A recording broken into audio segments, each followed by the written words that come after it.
वर्तमान समय रे जेउभଳି भाबरे गरम अनुभूत हेउछि एवं ग्रीष्म प्रवाह देखा देइछि एही समय रे पैड पानी और लेंबु पानी किपरि आपनकु सहायक होई परिबो आसंतु जानिबा। जेतेबेले भी हाइड्रेटिंग पानीय विषय रे कथा उठे लोकंक मनकु आसुथिबा प्रथम जिनिस हेउछि लेंबु पानी एवं पैड पानी। शरीर को हाइड्रेशन रु रक्षा करिबा पई उभय सुस्थ बोली विवेचना करा जाय। तथापि लोकमाने प्रायतः एही प्रश्न करती जे एही दुईटी मध्यरु केउटी भल।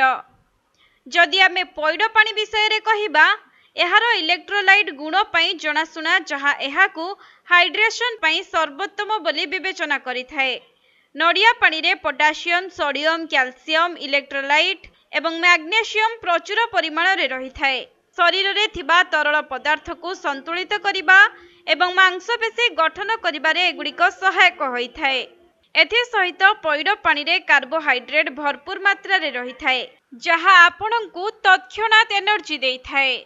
सेहिपरि लेंबु पानी एक लो कैलोरी युक्त पानीय एवं एथिरे विटामिन सी, फ्लावोनाइड एवं एंटीऑक्सीडेंट प्रचुर परिमाण रे मिलिथाए। एहा आपनक रोग प्रतिरोधक शक्ति बढ़ाई थाए और आपनकु अनेक रोगरु मध्य रक्षा करिथाए।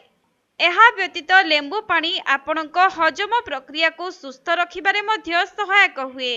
तेबे एसिडिटी सत्वे लेंबु रे क्षारीय गुण रहिछि जेउ कारणरू एहा शरीरर पीएच स्तर को बजाय रखिबा पई कार्य करिथाए एवं खरा दिने लेंबु पानी को पीबा द्वारा आपनकु अनेक लाभ मिलिबो।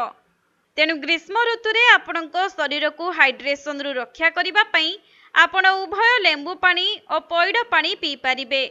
गोटिए पटे पैड पानी पीबा द्वारा शरीर रे इलेक्ट्रोलाइट अभाव पूरण होइथाए, अन्य पटे लेंबु पानी शरीर को प्राकृतिक भाव रे डिटॉक्स करिथाए।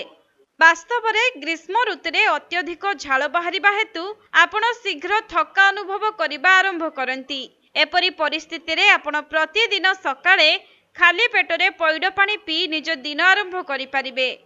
आउ दिन सारा फ्रेश एवं एक्टिव अनुभव करिबाकू आपण दिनर जे कोनोसी समय रे भी लेंबु पानी प्रस्तुत करि पी परिबे।